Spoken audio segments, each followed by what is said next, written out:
why are people overweight? Why are they sick? Why are they inflamed? Blood sugar dysregulation, insulin resistance, and really hyperinsulinemia is just part of that. And so I think that's where the power of fasting or low carb or even keto comes in. And I just want to provide a caveat to what you said here. So when we start to fast, that's a natural way to get into ketosis. And so a lot of people, when they think keto and fasting are different, well, maybe the diet, because you can have success with intermittent fasting or prolonged fasting and not be keto per se. It's a lot easier to have success with fasting or intermittent fasting if you are on a low carb diet anyway, because it lends itself to making ketones. But when we start to fast, our glucose drops, insulin drops. And if we pause and look at, okay, what are the health benefits ascribed to low glucose and low insulin? Well, it really kind of drives mitochondrial metabolism and mitochondrial biogenesis, because instead of like fermenting sugar, you have to actually go through breaking down fats. That's Mike Mutzel, and this is episode 297 of Wellness Force Radio. Wellness Force Radio, where we discover the physical and emotional intelligence to live life well. You can have the same brain states as someone who's done an hour of meditation every day for 40 years. There's a lot of losses that we go through, so the ability to be able to cope with those losses is very important to build skill in it, because loss will happen. You have to have spiritual courage to really grow spiritually, because if you really want to take guidance from your soul, you have to be ready to realize that many of the things that you're asking for guidance on, your ego has some kind of an addiction to or an investment in. What's going on, my friend? This is Josh Trent. You made it here to Wellness Force, and today is a really, really great day. I'll tell you why. Besides the fact that we're here breathing, and most of us listening to this have a roof over our head, clean water to drink, and plenty of food to eat. Many of us are fortunate enough to just take the time out of our day to take a break, to get more intelligent, to listen to a podcast. This is why I am hands down grateful for you being here with the entire Global Wellness Force community. Today's guest is a world-famous health and wellness expert. He's a podcast host over at High Intensity Health. This is the one and only Mike Mutzel. This man is a legend. We're going in depth today about fasting. It's a topic we've explored, but we have not gone this deep. You're in for a real treat. We're going to uncover the nuances about who fasting is for, what fasting actually is, and if it can actually help us, when done strategically, let go of old weight. And if you're like me, or most of us here, you lead a full, sometimes frenetic, busy life, and sticking in proper nutrition and workouts and movement and breath work can seem arduous at times. Let's be real. We understand this now when it comes to proper rest and recovery. There is so much we can do from a behavioral perspective. This is why supplementation, when the lifestyle factors are put in place, is so important. And this is why Wellness Force partnered with LifeAid Beverage Company. I actually just went up to Santa Cruz and did a podcast with the founder, Aaron Hind. Look for that in just a couple weeks, actually. This product, I so was overjoyed by going into the headquarters, seeing how they produce this, and seeing the love and care that they put into these Fit8 RX and Fit8 Zero products. This is a sugar-free beverage, first of all. It's made for people that want to recover faster from the gym or their outside activity, or just to feel better with these vitamins and minerals, the B-complex, the turmeric, the CoQ10, that give you an upper hand when you're done exercising and working out. Now, this is what they're offering to us because we're all here in the collective together. You get $20 off, 48 cans of the Zero or the Zero RX. All you have to do is go to wellnessforce.com/zero and you get $20 off 48 cans. That's wellnessforce.com/zero. Make sure you get the discount, share that with your friends. Give it a test drive. I guarantee you will love the way that you feel. This is my favorite post-workout recovery drink on the market. And the taste is just as great as the nutrients and vitamins inside of the drink. This podcast that you're about to hear with Mike Mutzel and I, it was recorded live in Kirkland, Washington. I got to fly out to visit Mike there in person, where we did a breathwork video where I was interviewed on his channel. You can search High Intensity Health on YouTube, and the show notes today have that link in the video as well at wellnessforce.com/297. Mike is one of the most powerful voices in health and wellness. He's a clinical nutritionist. He's a functional medicine specialist. He's also a father and a content creator and a husband and so many other things, including an authentic and kind human being. This is what our world needs right now. There's a lot of, quote, influencers out there, a lot of people who are noting that when they have the right audience and when they say the right things, they can get notoriety and whatnot. This is completely not even in Mike's field. This is why Mike is here with us. He is a trustworthy person that gives us actionable advice when it comes to the real science and the story about fasting.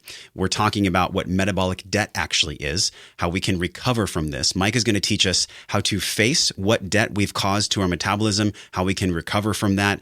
Mike also shares with us how long we should be fasting when it compares to our body's circadian clock and our health history.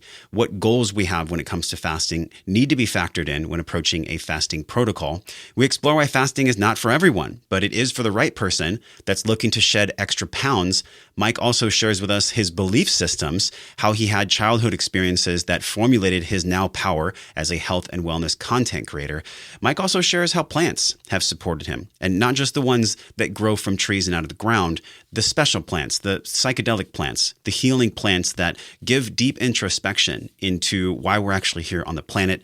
And Mike shares with us how they've made him a more resilient and aware human being in all his physical, mental, and spiritual wellness. We're going to learn from Mike and all his lessons. Make sure you really dig into the part where we get to the nuts and bolts of fasting, the 12-hour fasting, the feeding window, and everything else. You know, this quote from Mike really sums up fasting. He says, "Dietary frameworks may not apply if the emotional inventory isn't taken."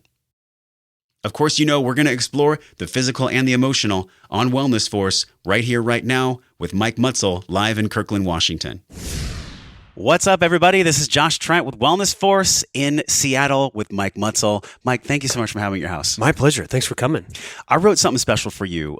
It was a bio. And Okay. I'd done some digging on you, and I had a lot of fun digging on you. And I want to read this because traditionally for the podcast, I'll just do a rolling start where it's Yeah. like my friend and I just talking. But you go so deep into the science on your show that I thought this bio was actually perfect for All you. right, let's do it. So our guest today is one of the world's leading experts in health, wellness, and functional medicine. He holds a master's degree in clinical nutrition, a bachelor's in biology, and is a graduate of the Institute of Functional Medicine. He also has an intense hunger, which you guys are going to find on this show, for knowledge that truly helps people, his tribe, live their life well. And to no surprise, he hosts a bombshell podcast called High Intensity Health, which we're going to talk about. This podcast has reached millions of people across the world with powerful health information. He wrote a book called The Belly Fat Effect, the real secret about how your diet, intestinal health, and gut bacteria help you burn fat. And he has created over 20 health courses online. His moral compass is set to true north.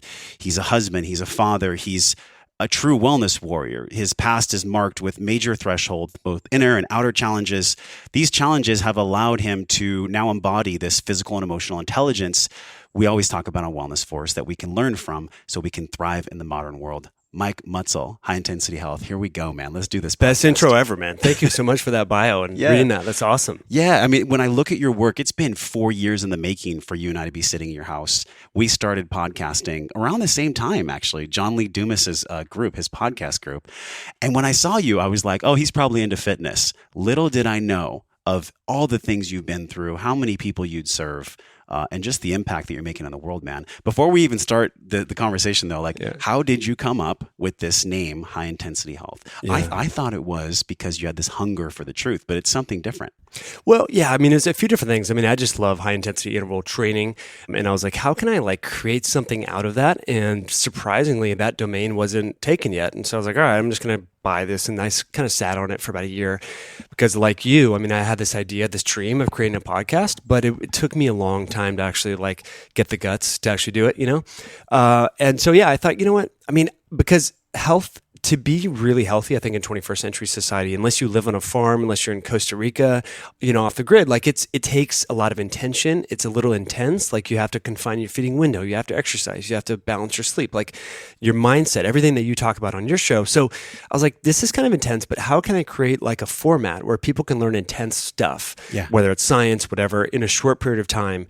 And it's uncomfortable while they're learning it because, you know, a lot of people just want to hear, eat this, not that. Go gluten-free, go paleo. Like they just want to know like the sound bites. More like surfacey level stuff. Surface, yeah. And I was like, and so that was kind of the impetus for the High Intensity Health was dive deeper. Because back in 2014, I mean, there was a lot of podcasts out there. Now in 2019, there's so We're many. in like an ocean of podcasts now. Everybody, man. It's like, you know, it's almost, you know, I remember when I was selling supplements to doctors in 2006, and I remember some of these doctors, even back then, they didn't have a website. And I thought, dude, I mean, every business has to have a website. Yes. And we're kind of entering that era where every business needs to have a podcast almost, or YouTube channel.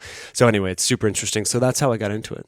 I found it fascinating. I was looking at your About section, and you and your brother had a very deep connection around health when you were young. You actually said, we spent a lot of time watching Jean-Claude Van Damme karate kick bad guys to save beautiful women. Then when Arnold Schwarzenegger surmounted the Predator, that's what really was your impetus to be a bodybuilder. Take us to that section, because there's a rich story there. Sure. Before all the academia and everything that you unfolded for yourself, there was this childhood frame that we can really talk about that set you up, that teed you up to be Mike Mutzel, High Intensity Health. Yeah, I mean, it came from a place of just watching movies, right? My mom loved Van Damme back in the day, and yeah, so my brother and I, we just were infatuated with Arnold and Van Damme, and then there was a bodybuilder back then in the late '80s, Lee Haney. So I bought his book on bodybuilding, and I was like a terrible student back then, didn't care about school at all, and so but I would read these fitness magazines. In fact, my parents kind of thought maybe I was gay or something. Not that there's anything wrong with that, but they were like, Mike, you're always look at these men nude, Sure. with muscles, but Wearing little Speedos. Yeah, do we need to talk about this? I'm like, dude, I just like the look of having muscle, right? So, I got into weightlifting early, and then we had a punching bag, a boxing bag, a speed bag, bench press. I mean, so I started doing that stuff early, and I wanted to be a bodybuilder, got into steroids and all that in college, and then thankfully hurt my back. And because I would have just kept going down that road and probably wouldn't be here today, probably wouldn't have a child. And so, so I realized that because I was right now I'm 180 pounds, right? I got up to 235 pounds. And so I was way stronger, way bigger, but it doesn't change your happiness, your level of satisfaction. People think once I achieve this physical look or something like that, it doesn't really change how you feel. And I would say it's just for both men and women, but especially for men, the masculine. It's almost like the masculine lie that we've all been sold, where if you look a certain way, if you have this much money in the bank as a man, then you're worthy. Mm-hmm. Did you ever feel that when you were growing up? You needed to make this much money, you need to look this certain way? Totally, man. Yeah, I mean, you need to have the money, you need to have the car. I got into cars in high school and stuff like that. But yeah, it's all about aesthetics, but it doesn't change anything. Yeah, really. And so it's, and I think it's not as popular to talk about the deeper emotional stuff and finding your meaning and your purpose, but that's I think where a lot of true happiness comes from, and I think a lot of people bounce around from different diets to diets trying to find that, but it's not until you really for me, it comes serving other people. I mean, that's that's what gets me out of bed. That gets me fired up, knowing that I can help someone with a video or a podcast or a conversation. Yeah. So I think people need to find what that is for them, and everyone's different, man. Yeah, and everything that happened for you, I talked about in your bio, the thresholds you've gone through. There was one specific threshold where you were introduced to drugs way early. Yeah. I think it was 9 years old or something. And my heart goes out to anyone that's introduced to anything that will set them up for a big learning curve. Because the universe gave you a big learning curve, right? 9 years old, your brother introduced you, I think, to marijuana or something, right? When you were 9. We were camping. Yeah, it was, just before I turned 10. So it was August. I want to say it was 1991. And yeah, I thought it was the coolest thing ever. It was my older stepbrother. I mean, I looked up to him. I had been the older brother of my dad's side. My mom had remarried, and I was super excited to now have an older stepbrother, because I had 3 younger brothers, right? So I was kind of like the middle child, and we were on a camping trip, and they pulled out this little aluminum pipe, and I didn't know what it was, but they were all smoking this and so forth. They were in junior high, and took a hit, and I thought it was the coolest thing ever. I'm like, wow, don't do drugs, dare against drugs. Remember, all that was in the 80s. And I thought, why have I not known about this? I can see different, everything seemed more intense and everything like that. And so this was in Northern California. I went from, affluent family, private school here in the Seattle area, to Northern California, a little bit more blue collar, things like that. And just went down a really bad path, right? And I was suicidal after that. My brain was totally trashed, man. I mean, as you can imagine, because I'm not an anti-cannabis person, but I think when someone's brain's developing, you infuse these exogenous compounds, alcohol, chemicals, whatever, they're going to change neurodevelopment. Even too much scary movies, or just the parents fighting. I mean, the brain is so malleable. Totally. Especially conception all the way through 7, and some research shows even till 10 or 15. Yeah. Our brain doesn't even stop formulating its real synaptic connections until, I believe, our mid-20s, to where we really figure out who we are. So I'm thinking about Mike Mutzel. I know you, I see you as this leader in health. functional medicine background and understanding all the nuances of how the body works. And I can only think like how that served you to go through the drugs and that just uncomfortable time. Do you look back on that now as a teacher? Totally, man. I mean, it made me depressed for a long time, and it was always like what drove me, because I realized that I had a handicap, you know what I mean? Because in high school, so I got arrested twice before the age of 15. Thankfully, my second time I got arrested was here in Bellevue, Washington, and my dad sent me to rehab, and that changed my life, And then I really started to take health seriously, change my brain, change my body, and so forth. But yeah, I used to think like, man, I'm never going to be like these other people. These other kids are so much smarter than me. They know stuff. They can remember stuff. Like I was reteaching myself. It's so embarrassing. And let me tell you, like I couldn't talk about this 2 years ago because I would have been like so embarrassed to even admit this stuff. But now I'm like, you know what? I don't have this weight loss story.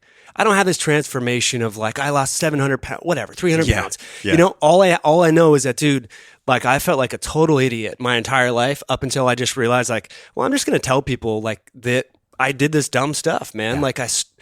Anyway, so yeah, it was really tough. But what changed my mindset was, I went to Northern Arizona University my first year of college, which was a miracle that I even got into college. Because when I was taking the ACT, SAT, like I fell asleep, I just guessed because my brain was so screwed up. It took probably, Josh, it sounds crazy, but at least 6 years of like clean eating and diet to change my brain back. So I didn't start to feel like a normal human being until I was probably 19, 20. And I think people are like, what are you talking about? Like I could converse with people, but things were slow. Like my reaction time, I think your Wernicke's area, which is where you create speech, was affected for me personally from that.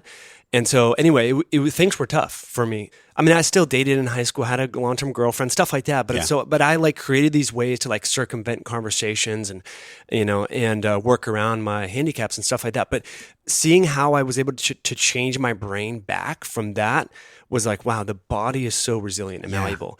And so, but anyway, yeah, so that I think maybe I compensate for all the science that I share and all the research that I read. Like I don't read, like I have books and I read lay press books, but mostly I have binders of peer-reviewed academic research. And that's what I read. Like in the sauna before bed, that's all I'm reading because teachers like pulled my dad aside, in high school and said, Mike is really going to struggle in science. And I remember that. Like I can remember exactly where I was when they told my dad that because it was all based upon standardized testing. And they're like, he doesn't know shit about science, right? And so I've been like, man, that drives me. Like if these people are going to say that I can't figure this stuff out, I know I can, right? And anyway, where I was going with this story is, and again, this isn't about me. I just want people to hear this so that they can change. It's not just about this poor Mike story, but I want people to understand that. Because I think people see you in a certain light now. So I believe that the depth of trust is built by understanding how many thresholds somebody's gone through. And you've gone through a lot. Yeah. Because there was even part of your story too, where there was like steroid use and that was in your life. And then moving forward, there was another threshold where you found this biomarker, this elevated tumor. It was called AFP, alpha fetoprotein, which I just learned about. I was watching you on the Health Theory with Tom BILYEU. Phenomenal podcast. We'll link that in the show notes. And I was thinking about, wow, okay, it's been threshold from threshold to threshold for Mike of this growth, but yet you still seem to have this curiosity and joy inside of you. I think some people could use these thresholds to be like, you know what, life's been really hard. I'm actually just going to like go kind of more the fear route. I'm not going to be seen. I'm not going to put myself out there. But it was this AFP protein being found that actually lighted the fire for you to be like, you know what? High Intensity Health is now going to be video podcasts. I'm going to face my fear. I'm going to go through my stuff, just like we're all doing. Totally. I feel like anyone watching this has a dream inside of them, and there's things that happen either to them or for them, and then they decide when they're inspired enough. So what inspired you in that moment to change everything and really put yourself out there when you found out about AFP? Yeah, I mean, that's another thing. I was scared to even talk about that, because you get your lab test back. I mean, first of all, I had all these symptoms, these pain, got this lab test back, and it said right there, tumor marker. And the range is 0 to 8, and mine was like 69. I posted it on Instagram. People can see it. So I've been tracking it, and it scared the crap out of me, as a new father and everything like that. And I realized like, man, what if I don't have as much time as I think, I mean, what if, like, we all think, when I'm 40, I'm going to do this. When I'm 50, I'm going to do this. When I'm 60, I'm going to do that. And what if I don't hit 50? What if I don't hit 45? So I want to be able to leave a legacy and let people know that, and to create something. And that's what's so great about the internet, right? Is now you can create information that will serve other people. Yeah. When you're gone, when you're not here, as long as the internet doesn't crash. How cool is that? It's pretty neat. And our parents' parents only had photographs.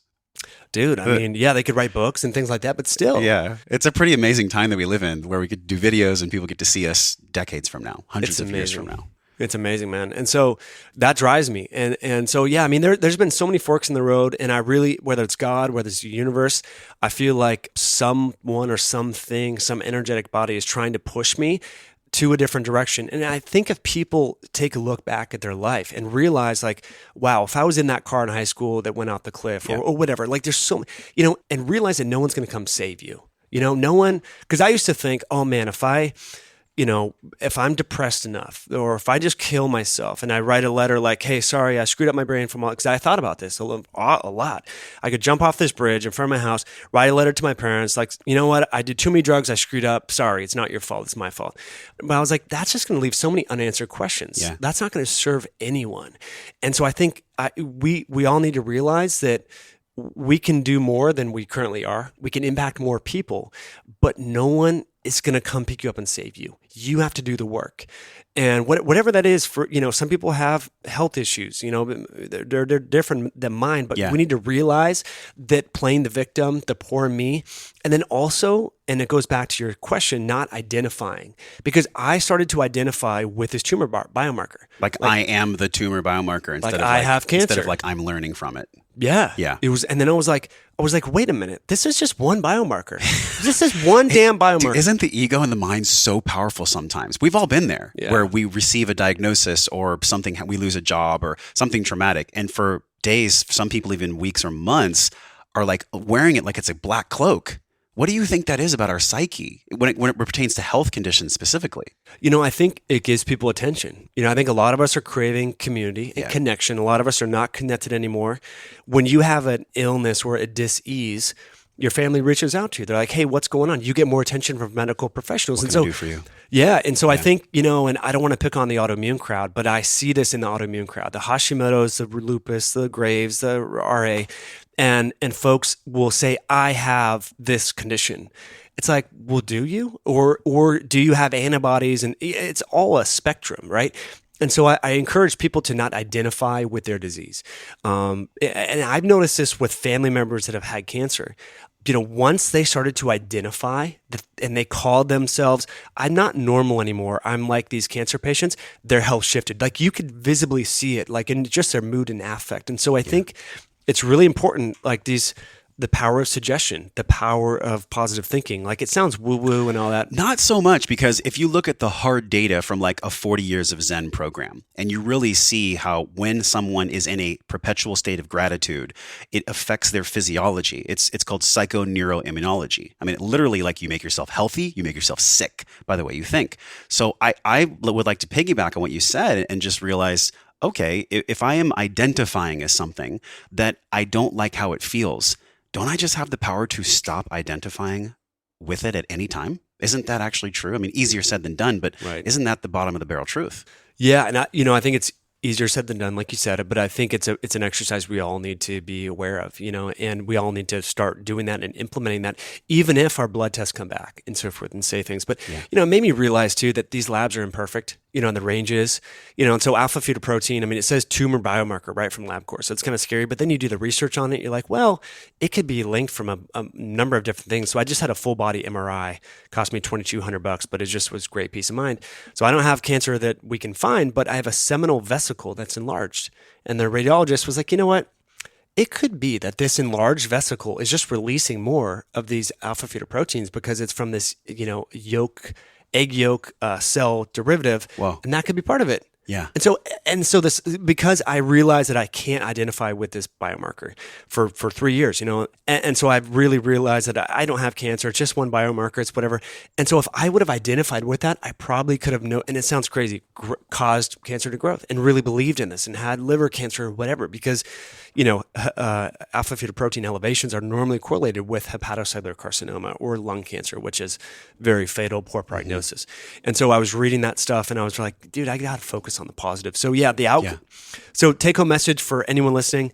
If you have a disease where you have a blood test, first of all, retest that blood marker. Yep. It's oftentimes that these are fluke biomarkers. They can be elevated from just being cold, right? Some people or having an illness, right? Let's say you got a common cold and you test your C-reactive protein. It can be 6 or 7, scare the hell out of you. It's just a common cold. And then the mindset piece is just so powerful. Yeah, and I can feel into that too, because this is what led you to low carb, keto, and really understanding even deeper how the body works. Because look at all the research out there, and I have some questions for you about this, how we can mitigate somebody who maybe has a cancer predisposition or that's maybe even dealing with cancer. Yeah. Especially when we look at low carb and the benefits of fasting. Like fasting, I think you and Dan Party and our whole space are really at the top of the food chain. I know there's some other professionals up there as well. I think you're leading the conversation in a different way. You're talking about it from an emotional, energetic standpoint, and you're bringing the science. I'd love for us to explore the concept of fasting for people that want to mitigate health dispositions like cancer and other autoimmune diseases, and then also low carb, because keto is a totally different topic. But I think those two, the low carb and the other one, like they really help people the most for disease mitigation. Yeah, I mean, it depends on the disease, but if we look at, why are people overweight? Why are they sick? Why are they inflamed? Blood sugar dysregulation, insulin resistance, and really hyperinsulinemia is just part of that. And so I think that's where the power of fasting or low carb or even keto comes in.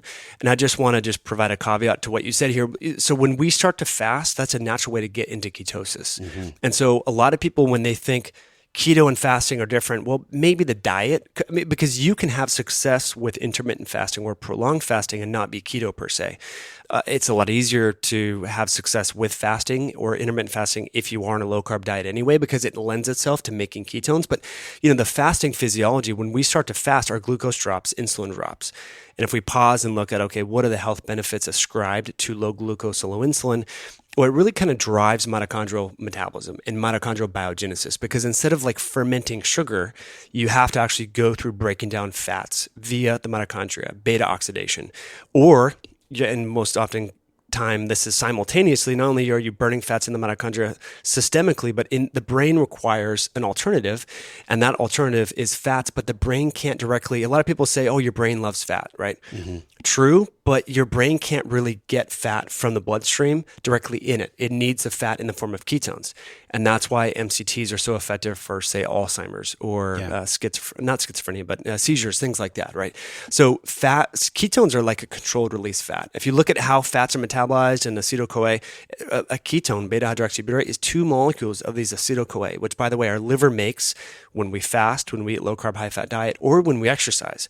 So people that are physically active, they're naturally making more ketones and they don't even know it, which is interesting. But getting back to this, just want to kind of provide that clarification, because some people think that the only way to get into ketosis is to eat a ton of fat. And that's actually not true. Just compressing your feeding window, many studies have shown this in people that are non-keto, meaning eating, say, only for 6 to 8 hours of a day and fasting for the rest. Yeah. The interesting part for me, though, is I always looked at fasting and intermittent fasting as more of like autophagy, cellular cleanup, other benefits. I never really put my mind around the ketosis conversation with the fasting, because I assumed, and please correct me, I assumed that a ketosis lifestyle was something that was more long-term. But fasting and intermittent fasting I thought it was for other things, but is that different? Am I misunderstood there? No, I think you're along the same lines there that we're kind of talking about, but part of the physiology of fasting is ketosis and ketogenesis and utilizing ketones as fuel.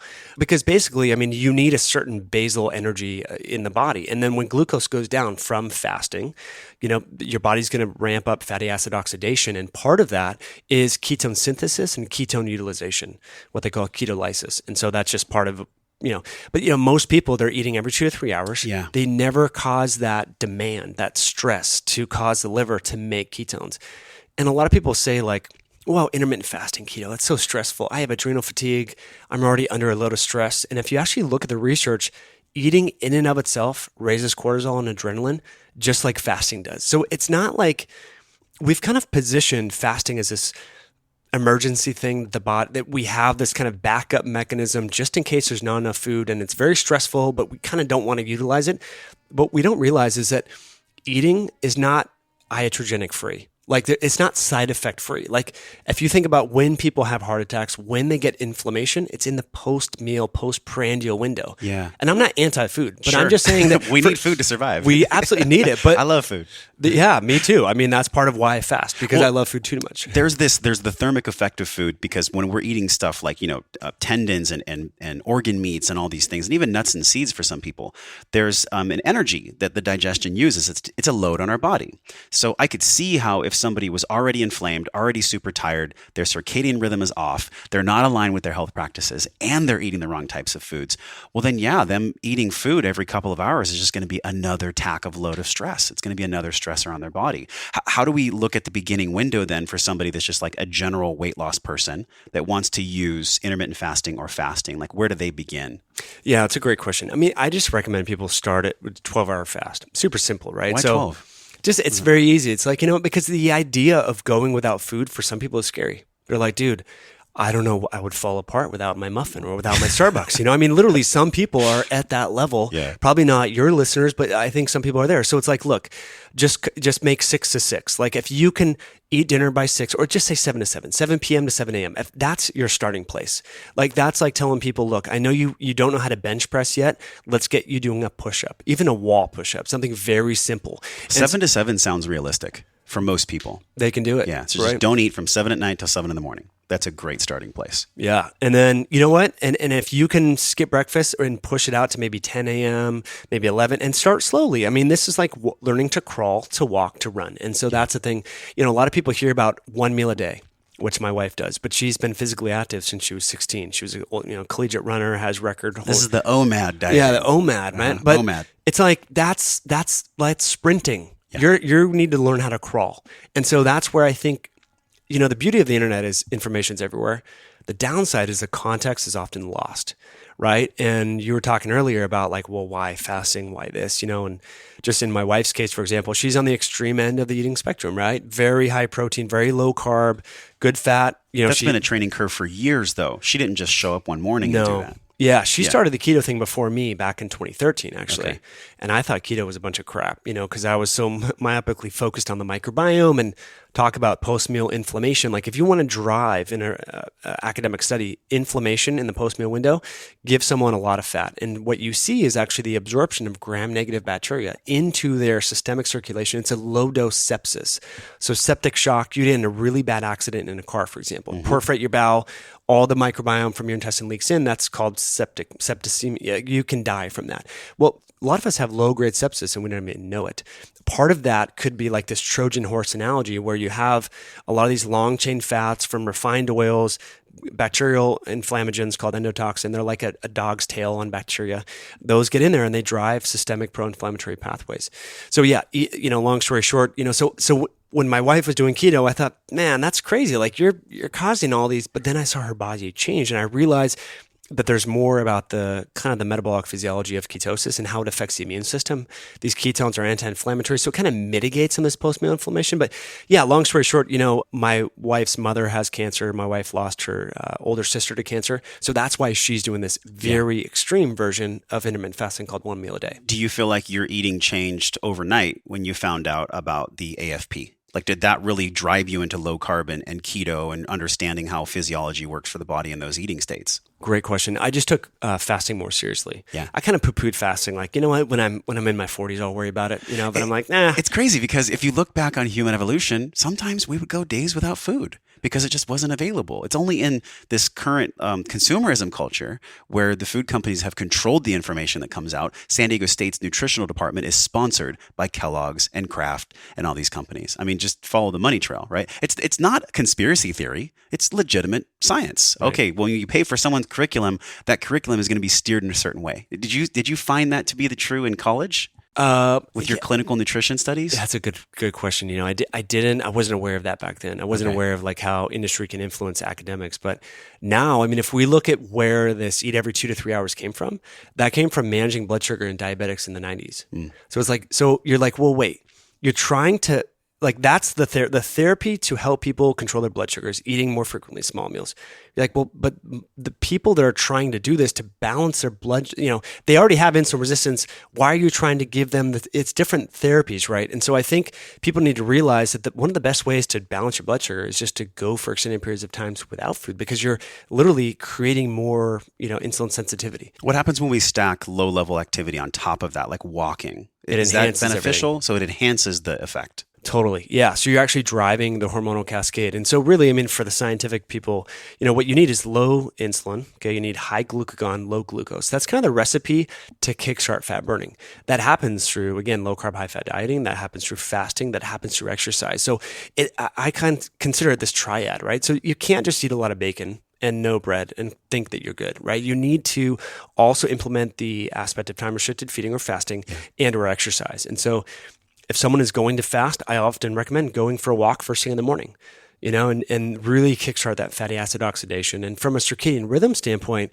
our mitochondria and our fat oxidation pathways are elevated in the morning anyway. There's a really good YouTube video you have, and it's how long should we fast? It's dependent on three things: our body's circadian clock, our health history, and our goals, like what we're actually doing.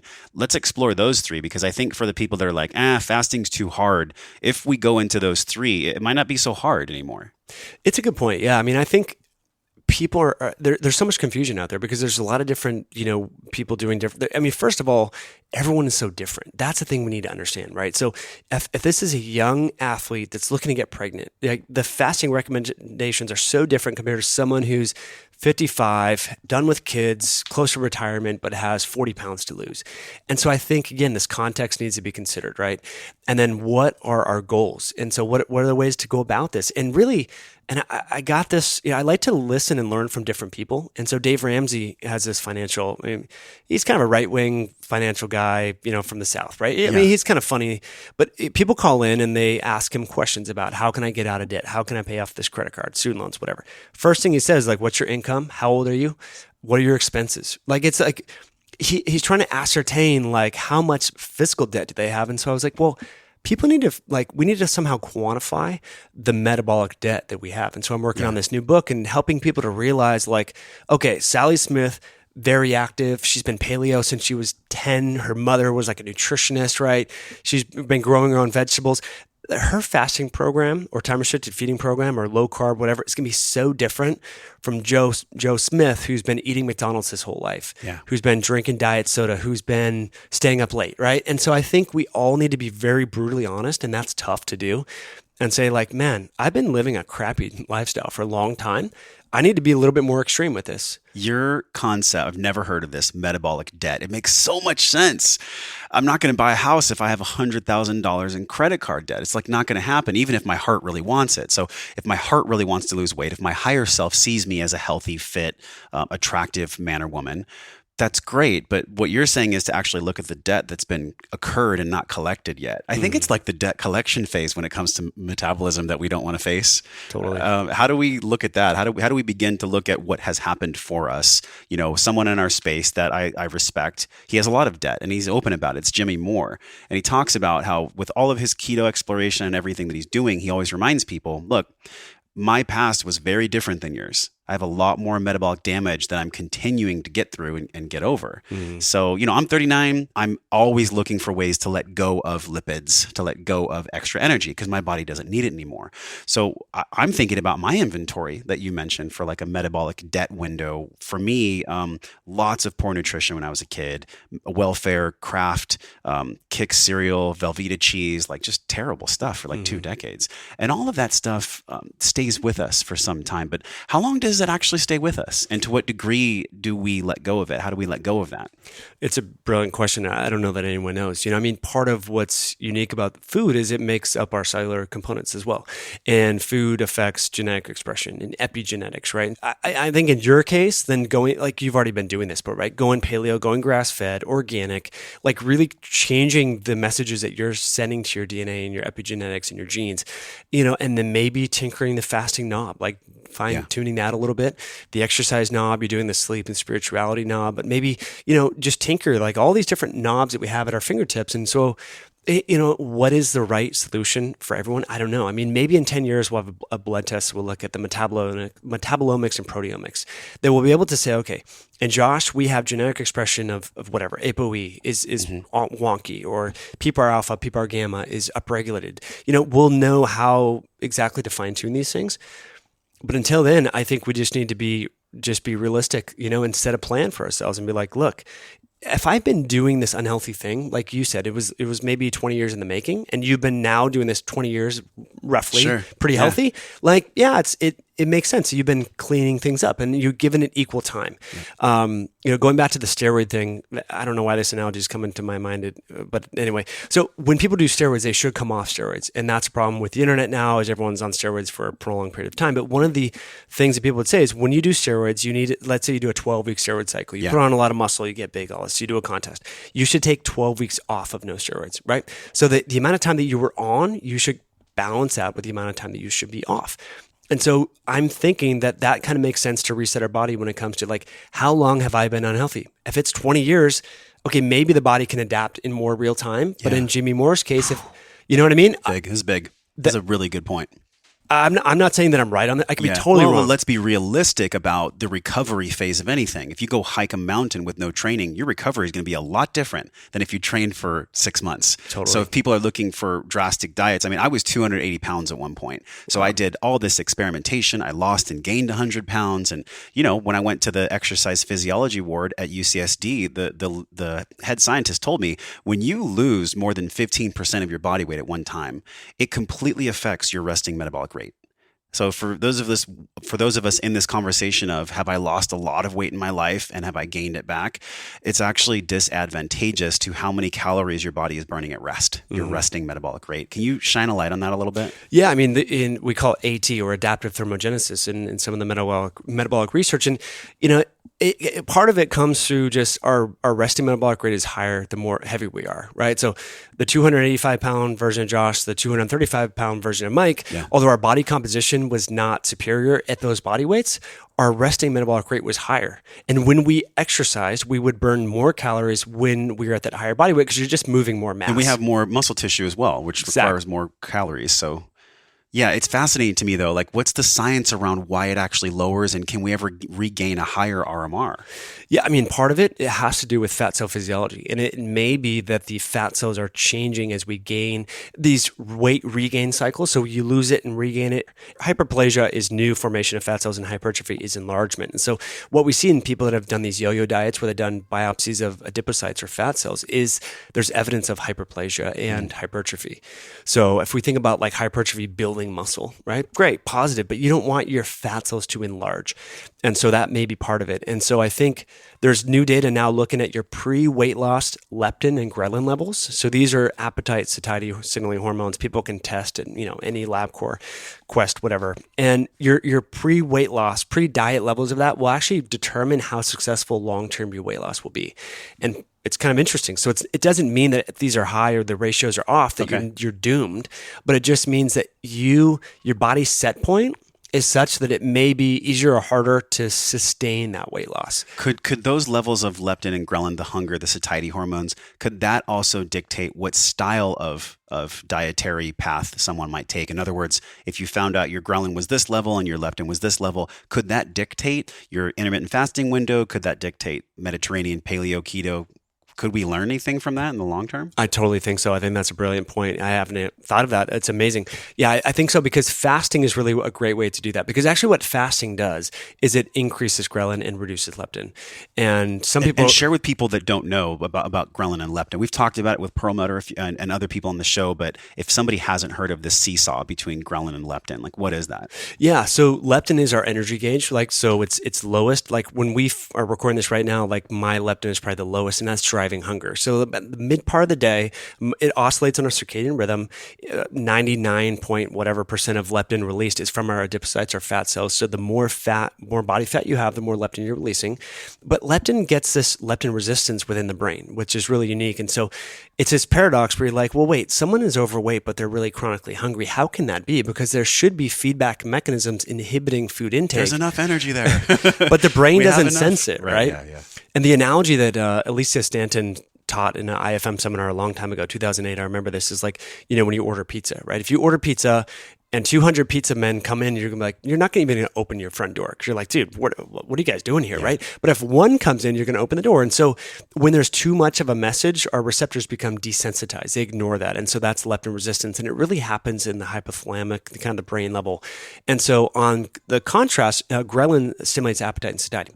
And so this is involved in creating hunger. So when you fast, ghrelin increases.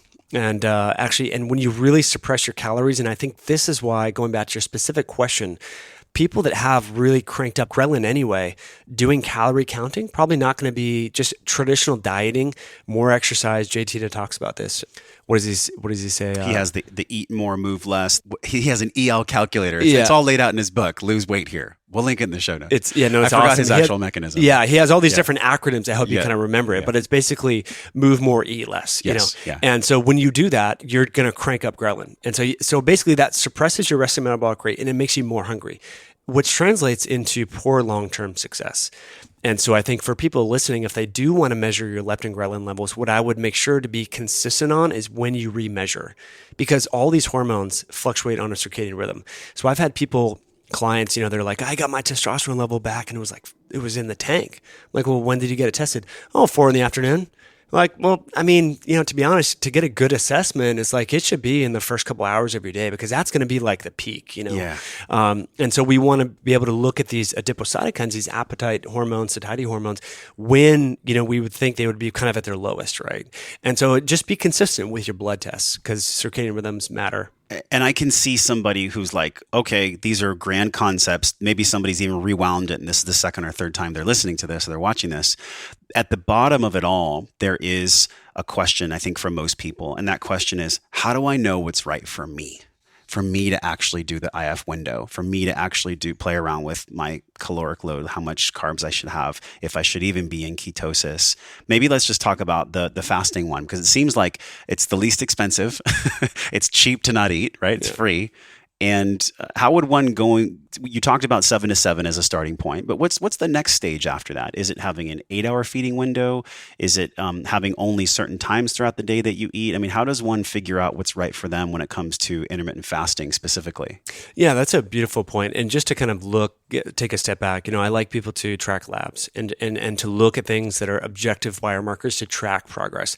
So I'm biased, and I'm sure you're biased too when it comes to physical fitness, but I think strength is a good proxy to see how things are going. Like if you're getting weaker, something's not right? And so I like people to be able to figure out some sort of exercise they can do to realize, like, and this may sound like, oh, Mike, the meathead is talking about this, and not that I'm a meathead per se, but if we look at just something like grip strength, throughout hundreds of thousands of epidemiological studies in people, low grip strength is correlated with poor mortality and increased risk of sudden death of all causes, right? So when you do something that loses your strength or causes strength to decline, that's not a good thing. So I encourage people to have some sort of objective biomarker physically, and then look at blood tests and look at things like sleep data, look at heart rate variability. The Oura Ring's good. There's other tools that are out there. And then just track, just because once we start tinkering with these things, we don't really know where we came from. If we don't, it's like if I started tracking my finances right now, I would have no idea if I'm improving or not if I didn't track them 6 months ago, right? Sure. And so I think we're good at tracking finances, but we're really bad at tracking objective health parameters, because a lot of us are just like, I wake up, I need 3 cups of coffee. That's just how I am. We don't realize, because we don't really have these wearables and these trackables. Because we're creatures of habit. And it's fascinating. Before we jumped on for this show, I was telling you I used to moderate health panels for wearables. And I would find that the people that were manufacturing the wearables, the marketing departments, the people on the stage that I was doing the panels with, they weren't in great health. And I felt like there's something missing here. And when I really got down to it in the back end, I understood that it was mostly profit driven. And, it is rare that you find a company that's doing things with a moral compass and that's making money. Because look, I enjoy capitalism. I love making money because money allows me freedom and allows me to be here with you. There's this other side of exploration, though, when people look at health, where they feel overwhelmed because of all these companies that are out there. They've been taken advantage of. They bought devices that didn't work. Maybe they signed up for a program and it was completely lackluster. It was nothing they thought it would be. How do we, as a consumer who's frustrated actually start and look at, all right, what things should I buy? And how do I go about that beginning process of being the victor and not a victim of circumstance? That's a great question. I haven't thought about that. It's brilliant. I think looking at heart rate variability, it's really hard to deny that. And there's a lot of good data that shows that first morning heart rate variability correlates really well with a lot of different parameters and proxies. And you can use, I have no financial affiliation with any of these companies, but there's a free one by Marco Altini called HRV4 Training. I love that one. Jade Tita is actually the one that turned me on to that. Nice. This is the first thing in the morning you put your finger over the camera on the iPhone. Yeah. Is it perfect? No. But is it better than nothing? Yeah, I think so. If you want to spend a little bit more money, there's this app called Elite HRV. I have that. That works well. The Oura Ring works well. So look, you could even do resting pulse. I used to do this when I was doing competitive bike racing is first morning pulse, and that tells you kind of where you are in terms of overtraining or overreaching. Yeah. So that's good. Blood glucose, pretty affordable, pretty inexpensive. So first morning blood glucose after a meal. If you have these massive swings after you eat, probably not the right food for you. It doesn't mean it's an unhealthy food. It just may not be good for Josh or good for Mike or Sally. So I think those are good proxies. What about from a performance standpoint? Could it be how many squats you could do without fatiguing, how many push-ups you could do, or even just a bar hold? Because aligned with the HRV and just how you feel, maybe it's an Oura reading number. What about key things for our physicality? Because you mentioned strength as a barometer. Yeah. It's tough if people have not been physically active. And that's why I encourage everyone to move, walk, do these different things. But, you can find a hill in your neighborhood. And if you can walk up it and, and time yourself and just be like, dude, I'm in the best shape. So this is going to be like my HRV for fitness, right? And if you can walk up that in 30 seconds, like I actually, I have a hill, but my gym is just behind this. Folks can't see it right now. And so this very steep hill. And I can tell, if I can crush this hill, which I try and do 5 days a week, and I'm not breathing that hard, or I can carry on a conversation. And that's the thing is really kind of this relative perceived exertion. We talk about this in fitness, RPE. Yeah. RPE of 10 out of 10 or 8 out of 8 or 8 out of 10. That's just like how hard it is, and so give your exercise on it. Let's say you hold, like you were talking about doing a pull-up, right? If one pull-up is a 10 out of 10, you're like, dude, if someone paid me $1 million, I could barely get this sucker. That's an RPE of 10 out of 10. If you can get to the point where you can do 5 pull-ups and it's an RPE of 7, you're way better than you were. And so create this. And so I like people to be able to gauge that with the talk and walk method when they're doing their exercise, right? So if you can do a strenuous hill or a run and you can carry on a conversation, that means your fitness is improving. Yeah. Because when you first start, it's normally you're huffing and puffing hard. So I think it depends on, going back to your specific question. I now do more powerlifting, which is bench, squat, deadlift, right? So it's very easy to objectively measure, am I getting stronger or weaker, right?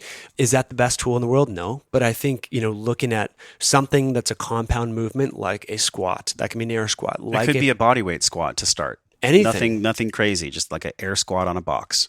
Yeah. So if you can, we have a coffee table right there. If you can sit and squat onto that 25 times or whatever, that's your test. Okay, cool. Just make that your test, whatever it is for you. This is awesome because my last question for the intermittent fasting section of our podcast was about stress load. And I think there's no way we can take stress out of the equation, right? We can play around with foods and macros and we can play around with physical fitness as a barometer. But when I think about someone's existential, internal, or external stress load, that is probably, if not the biggest factor in the types of foods that they'll crave and literally what their body's calling for. How do you plug in stress and stress load for people that want to get success out of intermittent fasting? You know what? This answer is going to actually, people are going to be either irritated or surprised. I think the fasted state lends itself to stress-based physiology much better. And people are like, whoa, but fasting is a stressor. Because it feels a little stressful for people that begin fasting to not eat. Because you're making a metabolic switch that you haven't done for a long time. Just like if I've never done sprints or intervals and you tell me to do a Tabata, it's going to feel very stressful. But over time, that's going to feel good. And so what we see is actually, so if we do standardized testing to evaluate stress, and these I just did a YouTube video on it and shared it on my podcast, but these scientists in Germany, I can't remember the name of the stress, but it's a standardized way to create stress where they had people do mental arithmetic out loud in a group of 30 people. So most people have... That sounds like hell for me. Dude, and so they measured cortisol before and after during, That's right? my hell, math in public. So let me question you on this, right? So they did isocaloric. So energy is equal, carbs, fats, or protein. What do you think drove cortisol more? If you do a pre-meal of one of those 3 macros. I would assume carbohydrates. It drove it like almost double. Okay, yeah. So you're like, okay, so you're like, work is stressed, life is stressed. I just need to have these carbs, man, Right. because it's real food Yeah. and whatever. You're like, well, you're actually fueling the monster. If you believe these human studies, which they're well controlled. I mean, they're doing serial blood tests, of cortisol, and other studies have actually looked at this where they stress people before they give them pre-carbs and so forth, and we see the same kind of thing. So I know it sounds very counter to what a lot of people in the wellness space say is, look, if your life is already stressed, adding in fasting, adding in keto, like it's a bad thing. And I would challenge you and say, well, if you look at some of the research that Dom D'Agostino's lab is doing in the Navy SEALs, who these are individuals that are very stressed in What's more stressful than being Navy SEAL? I mean, that's very combat environments, dude. So you're talking about very extreme environments, so extreme that these air rebreathers, when they're breathing under, for 30 minutes or so forth, can trigger a seizure, which would be fatal if you're underwater. So what does he do? They are studying nutritional ketosis to augment that very stressful physiologic condition. And it seems that the state of ketosis helps the body become more resilient in conditions of environmental extreme. So look, I'm not saying everyone should fast if they're stressed. I'm not saying that at all. It can be a challenge, but I think we need to challenge the thinking that fasting is stressful. And if we look at allostatic load, right? Like this is when we talk about stress, that's what we're talking about is allostatic load. How much load? And what is allostatic? It just has to do with the how much is our homeostasis being pulled, our balance from baseline. Yes. Like how filled up is our cup? If your cup is very full, okay, like adding fasting, is that going to spill the water over? Maybe. But you're like, well, what about food? Food, eating, and I'm not anti-food, but just hear me out. Eating contributes to allostatic load. That's blood, that's nutrition, that's digestive enzyme, lipases, motility. That's all that. That's a post-meal processing. So there's a lot of energy. You talked about thermogenesis, right? When we eat food, our metabolic rate goes up. You're like, well, why is that? You're disrupting homeostasis. So your body needs to rev up post-meal metabolic rate to keep homeostasis. The body's trying to maintain balance, right? Yeah. And so you're like eating all these carbs, like, oh, I'm stressed, I just need to eat every 2. You're like, well, I don't know. I mean, is that an emotional connection to food and you're mitigating your stress via emotional eating? Look, I've done that. I'm totally guilty of that crap. I get it. But, I think fasting makes us be brutally honest with our emotional connection to food. That's a mic drop moment right there. I mean, fasting makes us very aware of our emotional connection to food. Like, let's let that land for a moment, because I think that's a trigger for most people. It's like, well, how do you know that I should fast? And what if you take away? I mean, even the anger or the frustration that someone feels about fasting without ever doing fasting is kind of a telltale signal. Totally. And it's tough. And I will say, I used to manage stress through emotional eating. So I would come home and I don't have an obesity problem, right? Just whatever. But it was like, I was realizing that because this was when I was living by myself, didn't have a significant other, didn't, all this. So after work, have a glass of wine, have blueberries, like it was healthy, real food, but I was having way too much. And I was mindlessly eating and I was like, man, this is... And I had heard about intermittent fasting, but I'm like, I'll do that when I'm older, man. I don't need to do that right now. And just kind of lying to myself about how I was coping with stress. And look, alcohol and food, outside of maybe porn and stuff, this is how people manage stress these days. They watch TV, they eat food, they eat junk food, they do other things. And so I think if anyone's listening and resonating and just being aware of their behaviors, and here's how I knew that I had a problem with food. Is when I would come back, because I was always traveling for work. I was a salesman living in Colorado.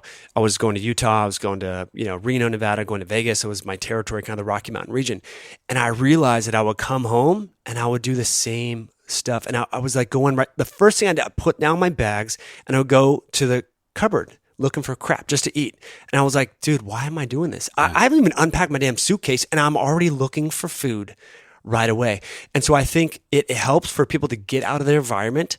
And then when they're back in their environment, be very mindful of their patterns. And so it's funny that like the stuff that you do when you come back. Man. Yeah. One of the things that I could do a whole podcast with you on just the emotional connection to food. But I really respect your academia and science around fasting, which is why I wanted to go very deep with you on fasting. Sure. But one thing that you said to me in a phone call, it was like 6 months ago, and I was just blown away. You said, dietary frameworks may not apply if the emotional inventory isn't taken. And when you said that, it was like, lights went off in my head because, man, if we have the PDF and the plan and the study and your courses and we have the best podcast and everything, there's still kind of an internal locus of control that has to align with our soul to actually do the health practices in the first place. Like if we're not taking the emotional inventory of what really matters to us and why it matters, does anything we've said today even matter at all? Maybe in some ways, maybe not. I don't know. Yeah, I mean, it's a brilliant question, right? Because I think it's so much easier to be just like everyone else, and so you have to have that deeper, why am I doing this? To say, you know what, I'm going to fast, guys, or I'm not going to have that alcohol, or I'm not going to have the fast food, or whatever it is, because there's temptation on every single corner.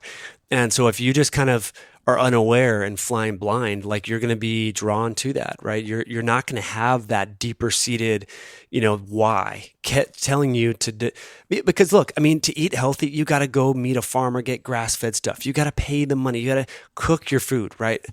And it's challenging. So it requires higher intensity. It requires high, as you say on high intensity health, it requires higher intensity. It's more of a load. It takes more of our being to make the healthy choices. So you have to have that. You have to have that deeper drive, and so yeah, the emotions. I mean, and food is very emotional, and there's so much connection to that. And I think it's kind of a woo woo thing to sort of talk about, but I think so many people struggle with this, and either they're not ready, they don't know they have a problem yet, they're not ready to admit it, like, oh, I don't have an eating disorder, come on, I got control of this, or they don't know how they would change it. They're like, well, what would I, if I knew that I had an eating disorder or this weird connection with food, what am I going to do differently?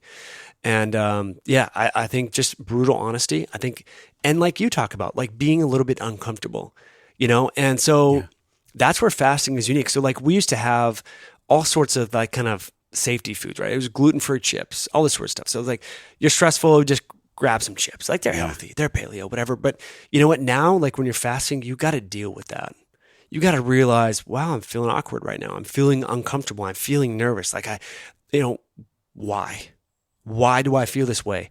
And then what am I going to do that's not just going to mask that, but maybe help resolve that and kind of, heal that or address that in a different way with breath work, with mindfulness, with awareness, whatever it is. And I think that's where growth can come in. And, if you look at fasting, if you look at Islamic research and Ramadan and stuff like that, a lot of people get a lot of mental elation and there's a lot of mental carryover that they get from that.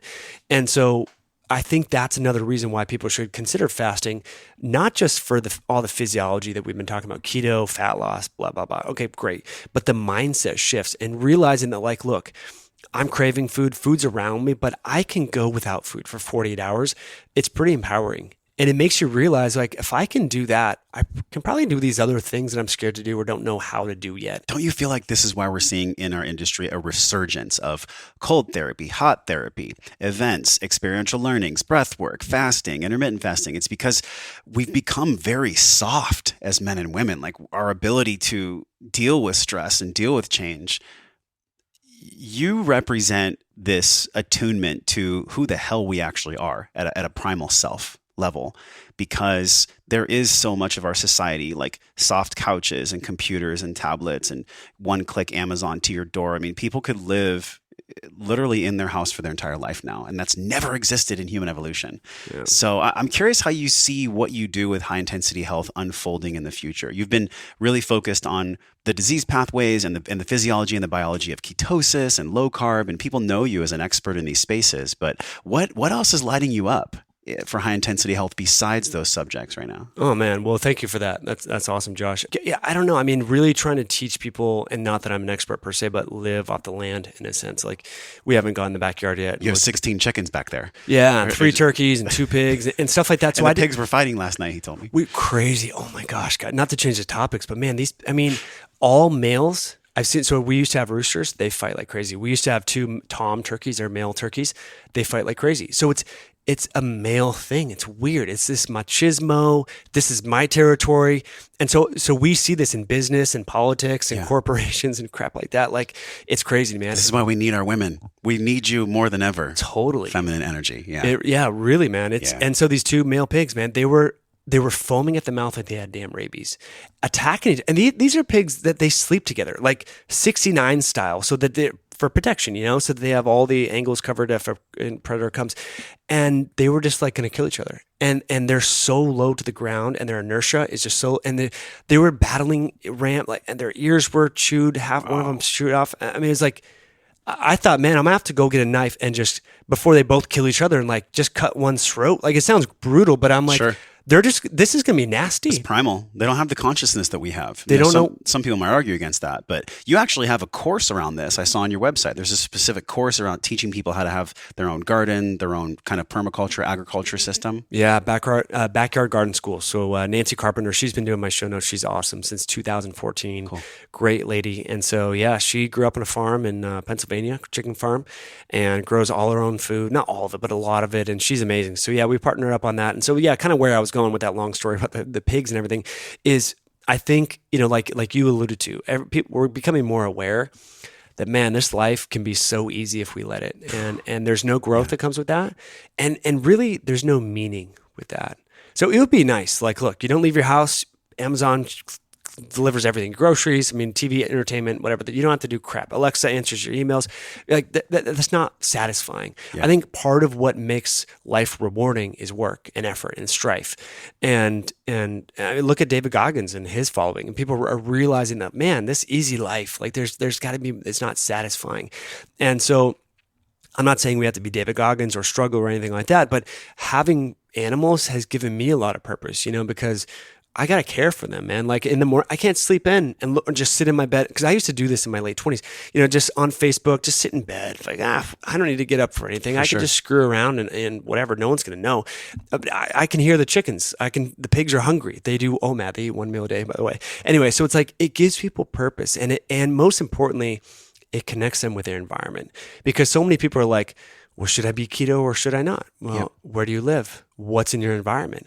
Like our microbiome, and I really think that our cellular expression of different metabolic pathways, I don't have a lot of data to support this. We have some animal model studies that show this, but eating in season just resonates with our being. And you can look at this on a spiritual level and a really strict cellular and molecular biological level. Yeah. And so having those animals and being attuned to what's growing helps you align your biology to your environment.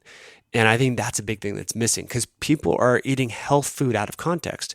You live in Minnesota in December and you're having a blueberry smoothie. Yeah. Mangoes. Sure. Really? Well, it's fascinating to me because we have this natural sleep-wake cycle where our bodies, the way that we release melatonin for a reason when it's dark. Yeah. So people that are shift workers, they've been shown to have way more cardiovascular disease and health complications because they're out of alignment with the earth.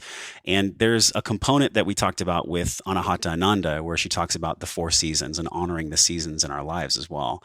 So I think sometimes for many of us that are chasing a dream, that maybe we're out of season or we're burnt out. I've been there. For a long time, I was like white knuckling wellness force, like it's got to make it. And then when I just let go and just like allowed things to occur, it became easier. I'm curious for people as parting guidance, if you could give them some kind of mental framework around trusting the process, letting go of always having to be in control when it comes to their food and their fasting. Can you give people parting guidance on the process of surrender and the process of trusting self-love when they look at their food, their fasting, their health? Yeah, it's beautiful. I don't know that I'm an expert, and I probably will botch this, but I think we need to trust the messages that both the universe and that we feel. If something doesn't feel right, it's probably not right. Like a lot of us can stay in bad relationships. A lot of us can stay in a job that we don't like just because we think we should, even though we know it doesn't feel right. And so I think a lot of us, we take these emotions that we feel, we take these signs from the universe or God, whatever you want to spin it, and we ignore them.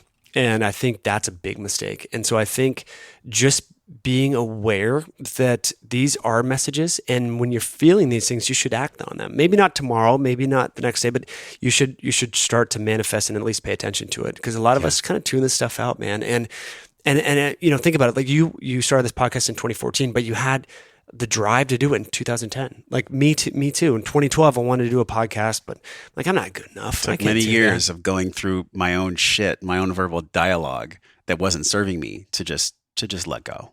And letting go is what allowed me to do, which is such a paradox. Yeah. The letting go and the doing. Whew. It's Right. a really interesting fact, man. I'm fascinated by what you do. I'd love to interview with you again in the future because there's so much we could explore even deeper about when ketosis is right for someone and how low carb actually works. I love the breadth that we covered with fasting today. And when it comes to wellness and health, high intensity health, like how do you describe wellness? If you were to define wellness, like what is your definition of wellness?